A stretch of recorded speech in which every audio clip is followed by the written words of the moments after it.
Welcome to the Power Exit Podcast. This show is dedicated to business owners who want to scale up, plan smarter, and prepare for the ultimate exit. We'll talk with M&A experts and owners who've been through the process to provide actionable advice so that you can sell your business on your terms and without regret. I'm John Marsh. Join me as we prepare to take control of your exit. All right, welcome to the next episode of the Power Exit Podcast. I'm thrilled to have a good friend here, Mitesh Patel, the founder, managing partner, grand poobah of Blue Sky Law. So Mitesh, say hello, introduce yourself if you don't mind. Hey, John, thanks for having me. Appreciate it. Mitesh Patel, as John said, I'm the founder and principal of Blue Sky Law, which is a boutique M&A shop law firm located in the metro Atlanta area. Yeah. And how many folks are in your practice? So we've got 10 attorneys, a handful of support staff that are here with us. Most of our attorneys are based here in the metro Atlanta area, but we do have one remote attorney on the West Coast. Awesome. Great. Well, let's maybe start at the beginning. Tell us a little bit about how you got into M&A work, what led you to it, and just give us a little bit of background if you wouldn't mind, Mitesh. Yeah, going way back, old redneck boy from Appalachia, East Tennessee. I did my undergrad in finance, and so it was a corporate finance for a little while. Where did your undergrad? At University of Tennessee. Oh, was in finance. Yeah, I just want to make sure the audience knows that. Yes, sorry. I hope they won't hold that against me. I worked as a corporate financial analyst for a while for a big automotive parts manufacturer, and then went to law school, and then came straight to Atlanta and started practicing in securities law at first with a very large law firm. Great experience. And after a handful of years of doing that, then I left to go start my own firm in my own practice. Yeah. Wonderful. Well, we had the pleasure of working on one deal together this year, 2025. It was an HVAC business, and it was an interesting deal. It was a good deal for the clients. I think it was smooth, as smooth as a deal can be. So, one of the things I want to do today is talk about what you see in your experience with folks who are prepared to exit and those who aren't. Obviously, deals have a lot of different things that come up, the hair on the deal. So from your perspective, Mitesh, just at a high level, what separates those who are ready to transact from those who maybe aren't? Are there certain things you see when you interview a client or meet a client for the first time that raise your spidey senses? Yeah, I think so. Well, statistically, and in all these publications that you read and that I read as well, I often see the stat that most business owners will only go through one transaction in their entire life. And so now that's not the case for everybody. Some people get lucky and or they have planned it out where they're going to have multiple transactions. But knowing that most people only have one that they're going to experience, whenever I'm first talking and interacting, with a buyer, frankly, I love the ones that are open and honest about how little they know, or if they have gone through a transaction or two, that they tell me the good and the bad of what they've experienced, because at least it lets me know where they stand, right? And what do they know? What do they not know? Where do we need to spend time on education and background, and possibly also in cleaning up of their company, right? Getting things ready.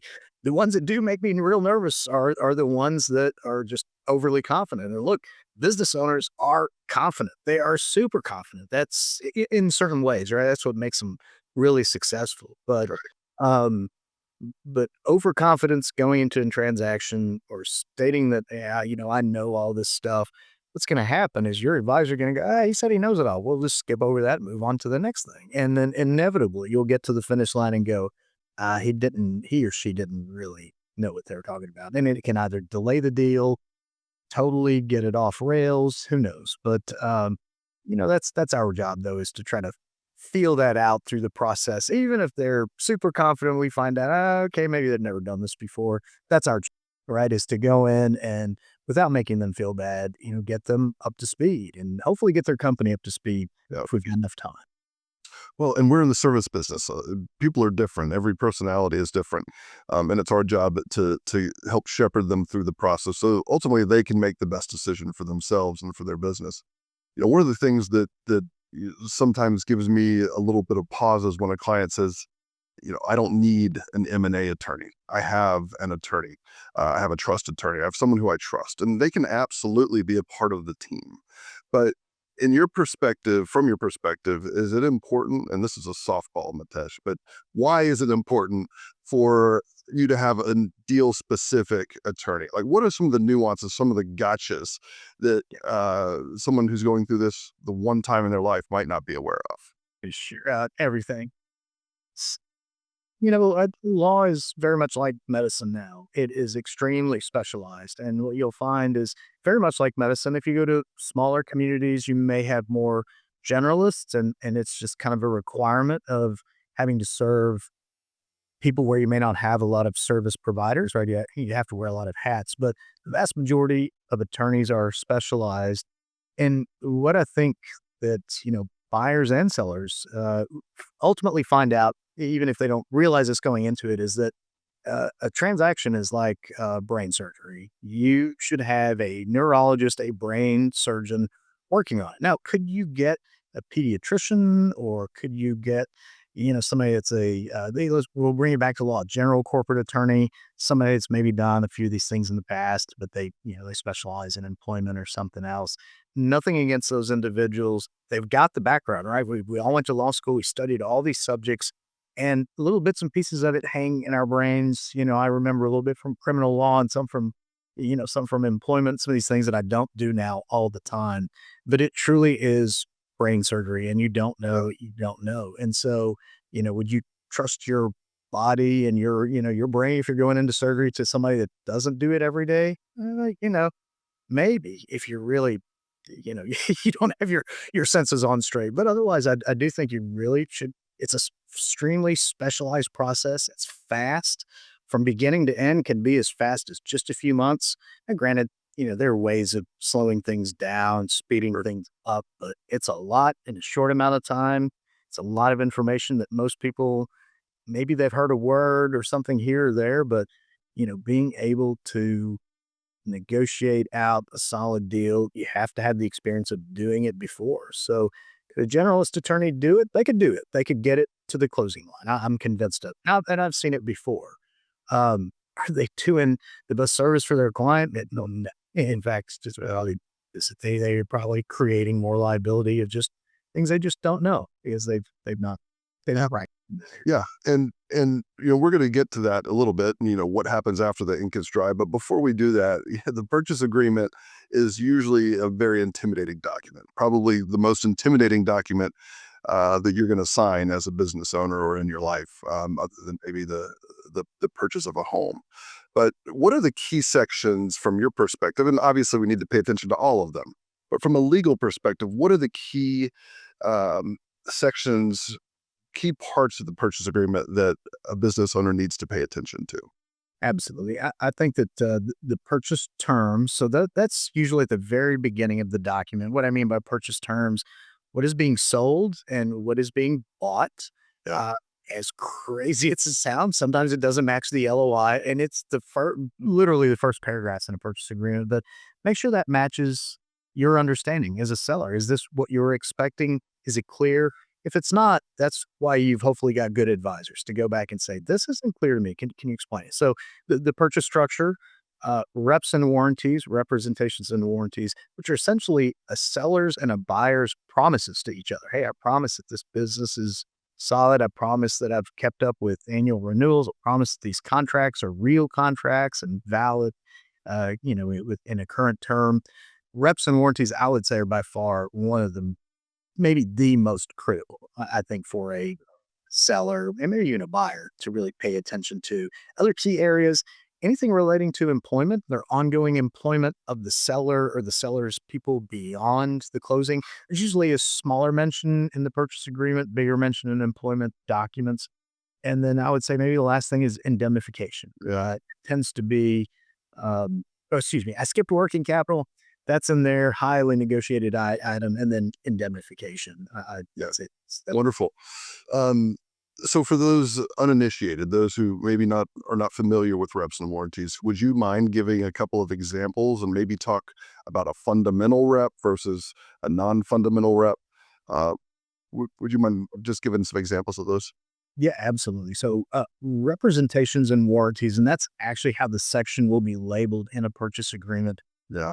And this is rough, but I would say in half of the pages of a full purchase agreement, half are going to be reps and warranties. So, 60-page purchase agreement, 25 to 30 pages are going to be reps and warranties. And so, like I said a moment ago, these are promises that each party is making to the other. And if there's ever something that pops up after the closing, often parties come back to this section to go, Right. what did the seller in fact say about this particular issue that we had here? So an example, one of the most common ones that we see is that sellers are the buyer will ask, and in the purchase agreement, it will say, as a seller, please disclose any current pending litigation or threats of litigation. Thankfully, most sellers can put, we don't have anything there. Uh, that's one of those things that, especially on the threats of litigation, right? Pending litigation is what it is. It's filed. You can find it. It's the threats that sometimes sellers go, do we have to include it? Should we leave it out? I don't know. And we've seen where they don't mention it. And then that threat turns into a real lawsuit. The buyer goes, did you know about this? You didn't disclose it. Why not? And before you know it, it's on. You've got a dispute. Very unfortunate dispute. So you asked about fundamental reps. Those are the very key elemental reps that you need to really run a business, right? Is there litigation, right? Are the employment files the way they should be? Or uh, is all the ownership of the seller on board and willing to sell, right? Is the company duly authorized to sell? So these are things that as a seller, you don't necessarily need to worry about. If you've got great counsel, they're going to come in and explain it and walk you through it. That I would say, this is where planning and early preparation comes in, because if something is amiss, your attorney will hopefully bring it up before the buyer ever brings it up, before the buyer ever sees it, right? So it gives you a chance to fix it. So, Mitesh, you've talked a little bit about the details of a purchase agreement. Um, the words matter. Even the description of the business, a seller is going to be asked to sign a non-compete, right? And if the business isn't defined correctly or is overly broad, that may handcuff them going to the future and bring up other issues that are unforeseen. So it is important to have someone like you, your team, look at a document from start to finish, not just those sections that you've outlined, but the whole darn thing, right?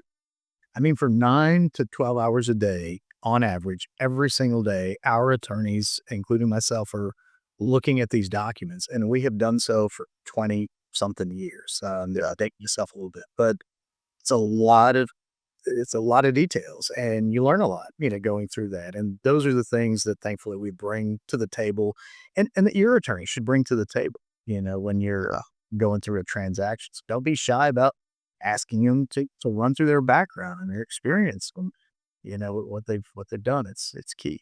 Well, and a good attorney who maybe doesn't focus on deals would say, hey, I'm not the right guy, let me bring someone in. We work as a team, and the corporate counsel who's been your attorney for 20 years, they should be on the team with your M&A advisor, your M&A attorney. That's a great point. Great. Sorry I don't mean to interrupt, but No, you can tell me it's a great point all over again. it's a really great point.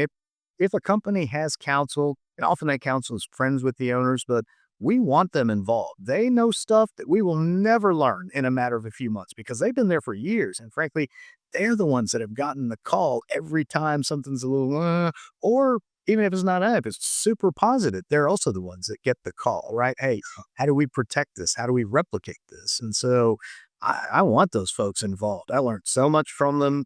We usually get their help. They're the ones that become our real confidants behind the scenes, right? They can alert us to things that sometimes business owners just can't or don't because they don't realize that, hey, this is a really key, important issue. So, yeah, we never try to oust any local counsel or existing counsel that's been there. In fact, we want them to participate. The client will have a much better experience if they do.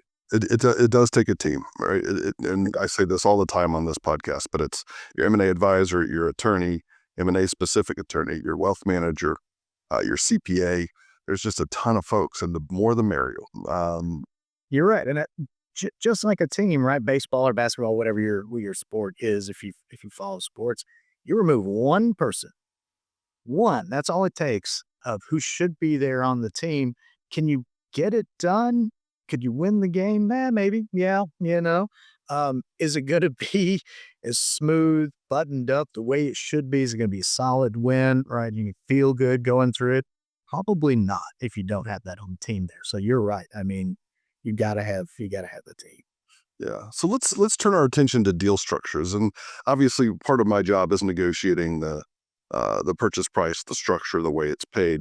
But how can an attorney help craft deal structures like seller notes, earnouts, equity rollovers that balance the buyer's needs and wants with a seller's risk? So maybe talk through some things from a legal perspective that you help clients navigate specific to the structure of a deal. Yeah, absolutely. You've raised all the important key issues. If you don't mind, I'll just play right off of that. But Yeah. y- I always feel like the structure in a transaction has a few key and a few elemental points that you've already raised, a few foundational points. And there are a lot of ancillary items as well. And on those foundational points, purchase price is one of the first things.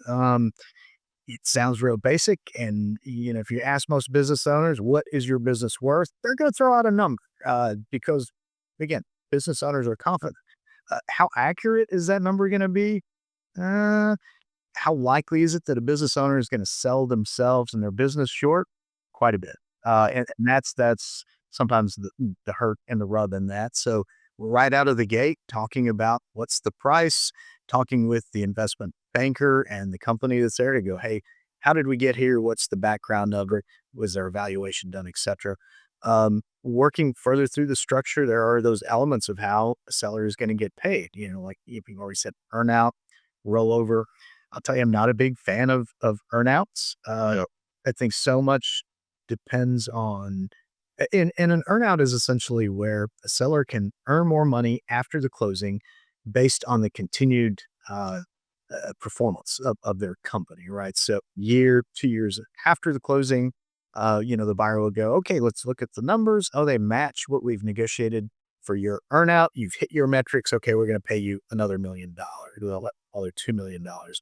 That's one of the hardest things I think to negotiate and for sellers to understand, because there's a lot contingent upon them getting more money, but then they lose control. You're losing operational and financial control. So Yeah.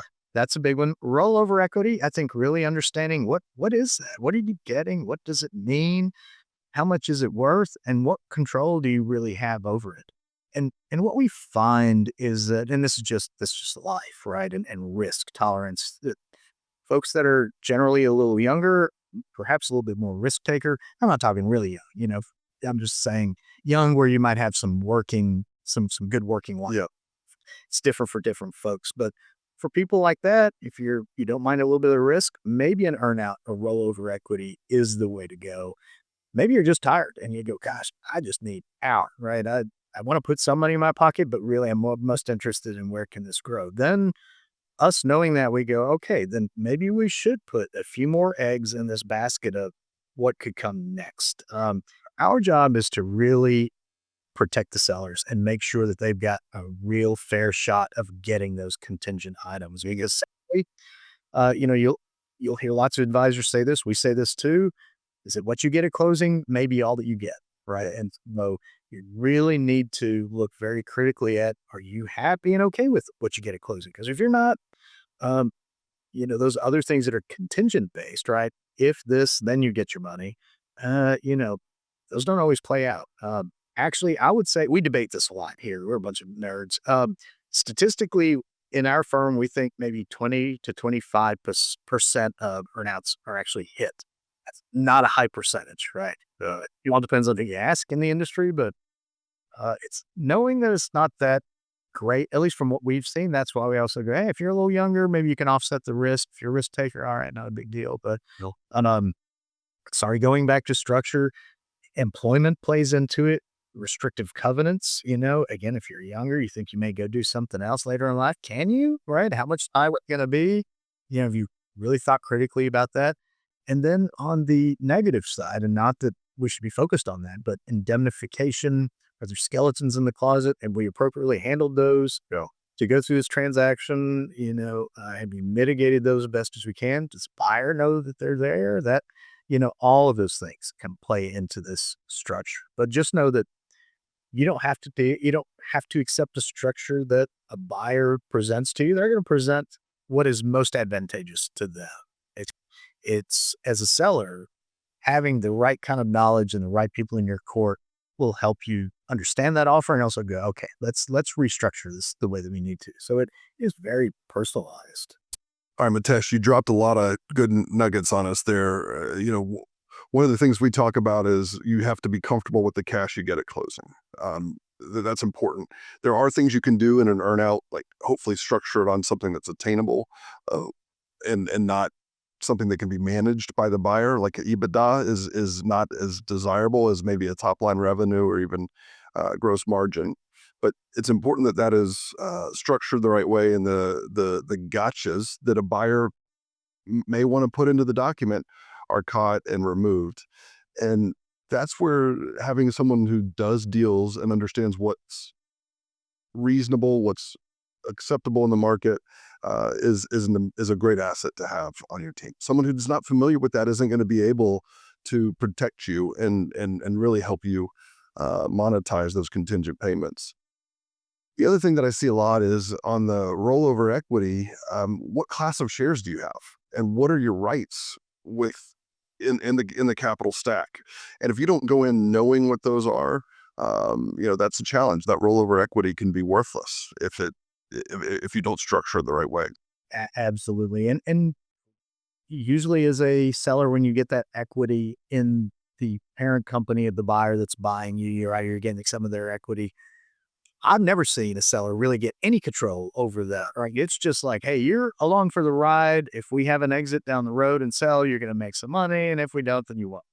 And so, well, yeah, it's definitely can be a big. And those private equity firms who have a large cap table, who have raised hundreds of millions of dollars, are not going to let you make any comments to their subscription agreement. It is what it is. That is so true. But this is, again, we talk about advisors. I think this is why it's important to have good advisors, starting with folks like you and what you do, maybe valuation or accountant or attorney, is because if you've got mergers and acquisition transaction advisors, specialists, people have done this before, hopefully the very first person, John Marsh, is going to recognize it. Then the next person along the way is going to be like, what is this? Let's flag that, flag that, flag that. So you have multiple levels of catching certain things, addressing certain things. But that's if you've got a team and if you've got the right team, which is Well, why so. and you want your team talking too. I want to be able to call you and say, hey, I don't understand this in the purchase agreement. Are you comfortable with it?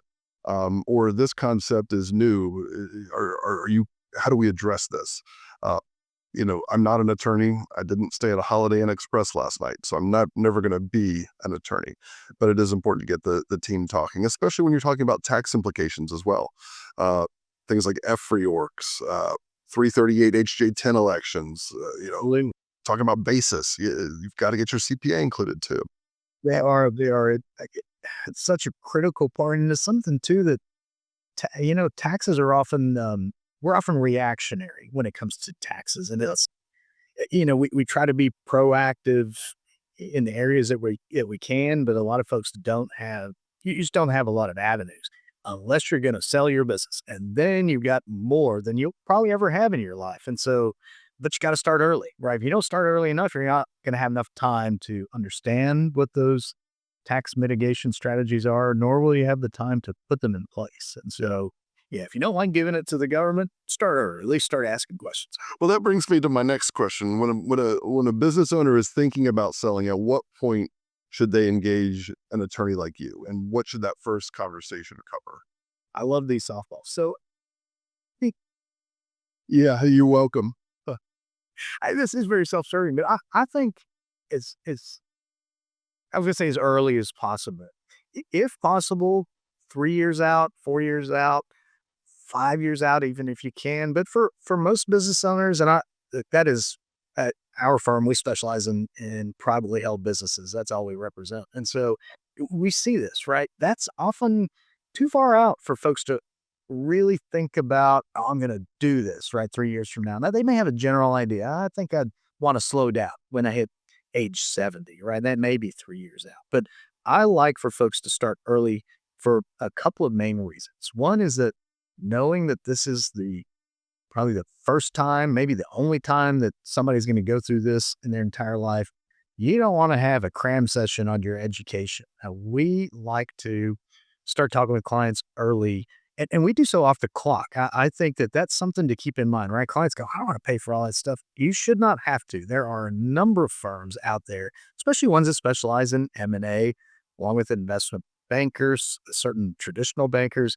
They will educate you as you go. And I think that's one of the biggest advantages of starting early is that you get that education, you get to verify it, you truly get to learn it, and you shouldn't have to pay for it. In all honesty, there are loads of advisors that will, because they want this relationship too, right? They put in the time.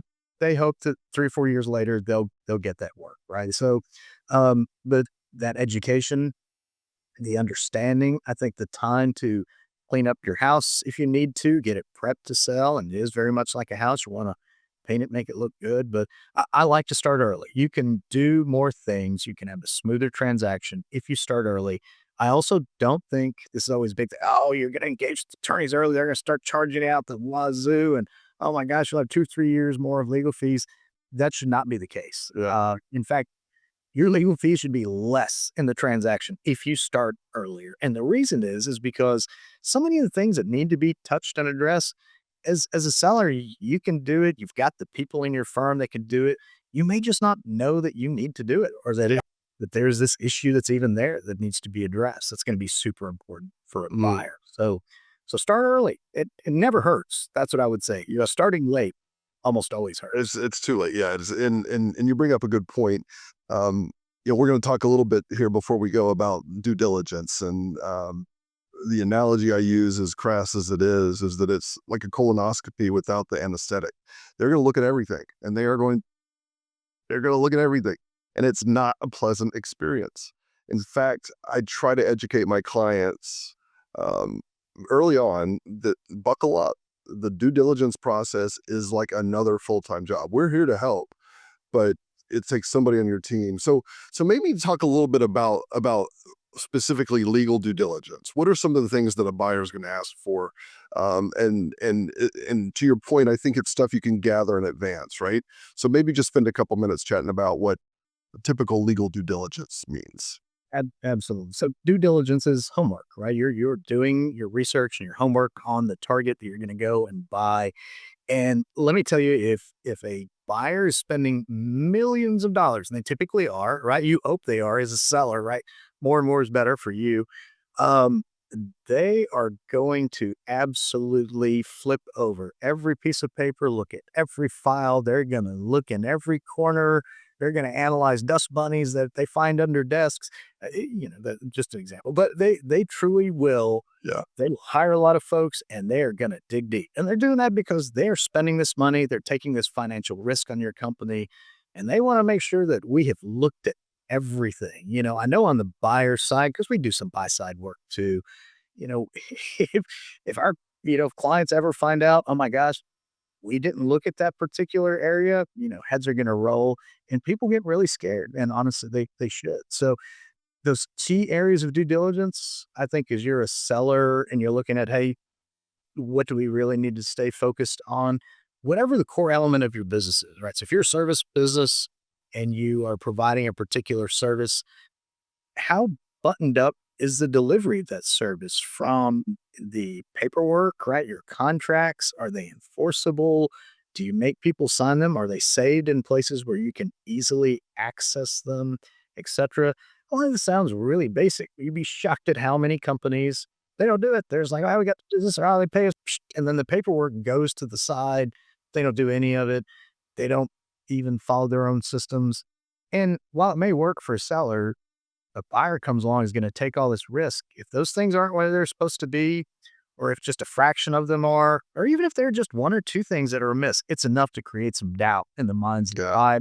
You create enough doubt, and the buyer's going to come back. They're going to lower that purchase price, or they would walk. So, sorry. Key areas: employment, uh, client contracts, anything relating to tax. If it's a business that has liability around it, construction is a big one.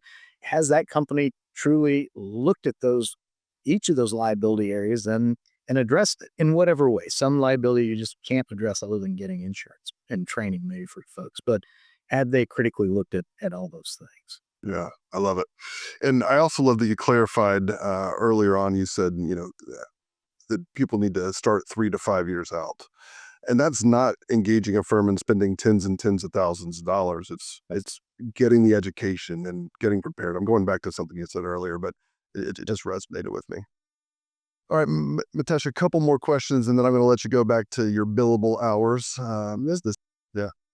But after I've got a client now, we're working on a great deal. It's a $36 million deal, all cash. It's a wonderful deal. He's going to roll $1 million. It's exciting. He is rightfully concerned about post-closing issues. After the ink is dry, what are the biggest post-closing risks for a seller, and how can good attorney work help mitigate or reduce those?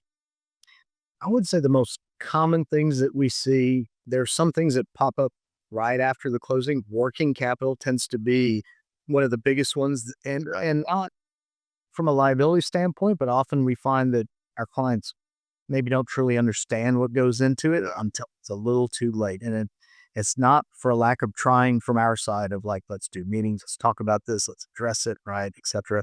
But working capital, meaning the amount of cash the business needs to really keep its operations going for a month, 2 months, a negotiated item. That's one of the biggest items there that we see issues on. Um, yeah, so the biggest post-closing risk for the seller after the closing, I definitely think working capital is one of the first ones. Those things that a buyer is intending and expecting to go over, right? So it's contracts, etc., right? Everybody's done their research throughout the deal transaction. Hopefully that will work, and it generally does. I'd say 99.9% of the time. Indemnification is a big one, right? That is where either the buyer or the seller is required to cover the other party if something negative arises after the closing. How often does it pop up? Often enough to where it is still one of the most heavily negotiated items in a transaction. I would say we see it in maybe 5% of transactions, but I think that we are under the national average in that. So thinking critically about what are these, because you can't eliminate all liability. And that's where your counsel comes into play. Your counsel and your investment banker, they're going to show you, hey, these 2 or 3 areas, right? We've done the best that we can, but there's still some risk, and there's risk because of ABC. Okay. Knowing that there's this risk, can we mitigate it prior to the deal? Okay. If we can't, then after the deal, what can we do to mitigate it? Often sellers are still there, right? They have remained on board. The buyers said, hey, I'm going to hire you for 6 months, 12 months. When the seller makes that transition over, it's not like they're checking out, or they should not check out, right? Those liability areas are still somewhat in your control. Don't check out, right? Stay engaged, work on and focus on those things, and continue to try to bring that liability down. It'll serve both parties much I better. love that. Yeah, indemnification. Well, that's a big one, in the baskets, the cabs, deductible versus tipping basket. Those are all things that if you're unrepresented, either from a M&A advisor, investment banker standpoint, or a deal attorney, you're exposed. And those are easy. I don't want to say easy, but those are basic things that should be done in a deal. Um, Right. yeah, exactly. But Mitesh, I really appreciate you being here today. I've got a couple more questions before we go. If you had 60 seconds to give a business owner advice before they start this process, what would it be? Hmm, Great question. I know. No softballs anymore. Start early. Starting early will take a lot of the stress and pressure for a seller. Will take that off the table for you because you've got the time to learn and to educate yourself. And if you find that the education I'm not receiving, it's not matching up with other things I'm learning, you've got time to change it up. So I think that's a big one. Finding the right deal team is key, and it takes time. You never want to be rushed.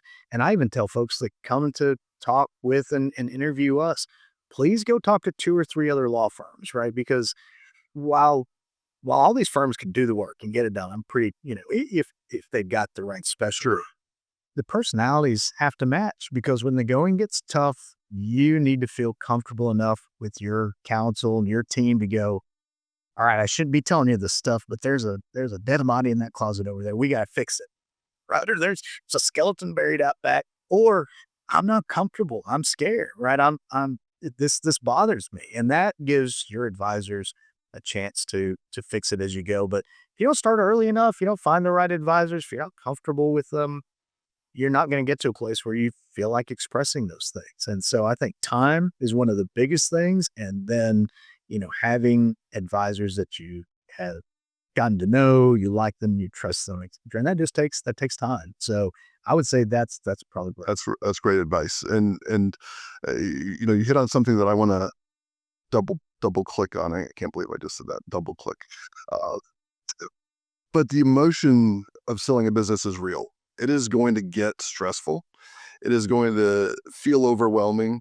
And you're also going to get to a point where I don't know what they're talking about. Do I trust these guys? Are they taking the time to educate me? And do I feel like they have my best interests in mind? There are a lot of advisors who take that approach, and I think you and I are two we can include in that bucket. So, um, Mitesh, I really appreciate you being here today. How can the listeners get in touch with you if they want to learn more, reach out?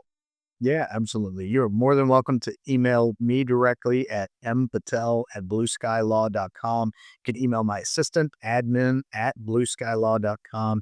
You're also welcome to call in if you'd like to the firm, 678-466-7885. But email's generally easier. I've got folks that monitor it, and that's my job. I spend a lot of time. I freaking love it. I spend a lot of my time talking with these tenacious business owners all day. They don't get charged by me. Frankly, I get something out of it too, building a relationship. I always learn something. But yeah, reach out. And look, I know my limitations. I've been doing this for a long time. If I'm not the right person, I keep loads of lists that I've created. We'll get you connected to the right person. But yeah, don't be shy. If you just want to chit chat, give me a holler. You can tell I'm kind of a shy guy. I don't like. Yeah. Well, you got a lot of interesting hobbies. So yeah.